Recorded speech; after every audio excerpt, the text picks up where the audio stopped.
জীবন কি অদ্ভুত তাই না?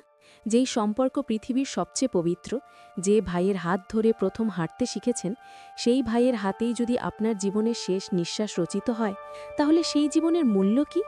আজ শুক্রবার, তারিখ ১৯ সেপ্টেম্বর, নারায়ণগঞ্জের সোলারগাঁও উপজেলার আলাপদি গ্রামের শান্ত দুপুরটা হঠাৎই বদলে গেছিল এক মর্মান্তিক কোলাহলে। কারণ একটি ডাব গাছ, যে গাছ এতদিন ছায়া দিত, ফল দিত, আর সেই গাছই যেন হয়ে উঠল এক নীরব সাক্ষী, এক নৃশংস ঘটনার। ওই গাছের ডাব পাড়াকে কেন্দ্র করে দুই ভাইয়ের মধ্যে কথা কাটাকাটি শুরু হয়। এক ভাই ওমর ফারুক খোকা, আরেক ভাই আক্তার।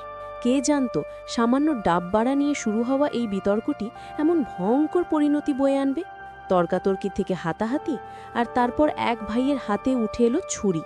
সেই ছুরি ঝলসে উঠল আর নেমে এলো আরেক ভাইয়ের বুকে। ফারুকের নিথর দেহ লুটিয়ে পড়ল মাটিতে। গ্রামের শান্ত বাতাস ভারী হয়ে গেল এক হৃদয় বিদারক নীরবতায়। ফারুকের মায়ের আর্তনাদ, আমার খোকা, আমার বুক খালি করে দিলি। সেই কান্না শুধু একজন মায়ের কান্না ছিল না, তা ছিল প্রতিটি মানুষের হৃদয় বাজতে থাকা এক করুণ সুর। ফারুকের স্ত্রী যেন পাথর হয়ে গেছেন। তার চোখ থেকে জল পড়ছে না, কারণ সম্ভবত সব জল শুকিয়ে গেছে।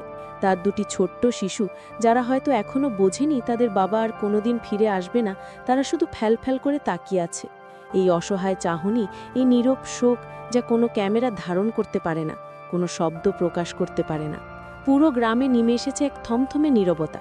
যে গ্রামে হাসির শব্দ শোনা যেত, আজ সেখানে শুধু চাপা গুঞ্জন আর দীর্ঘশ্বাস। প্রতিবেশীরা ডিসবিলিফের সাথে বলছে, ই তো আপন ভাই, কি করে পারল? এই ঘটনা পুরো গ্রামকে একটি প্রশ্নচিহ্নের সামনে দাঁড় করিয়ে দিয়েছে। পারিবারিক সম্পর্কেরই চরম অবনমতি কি আমাদের সমাজকে কোথায় নিয়ে যাচ্ছে? সামান্য ডাবের জন্য এক ভাই আরেক ভাইয়ের প্রাণ কেড়ে নিল।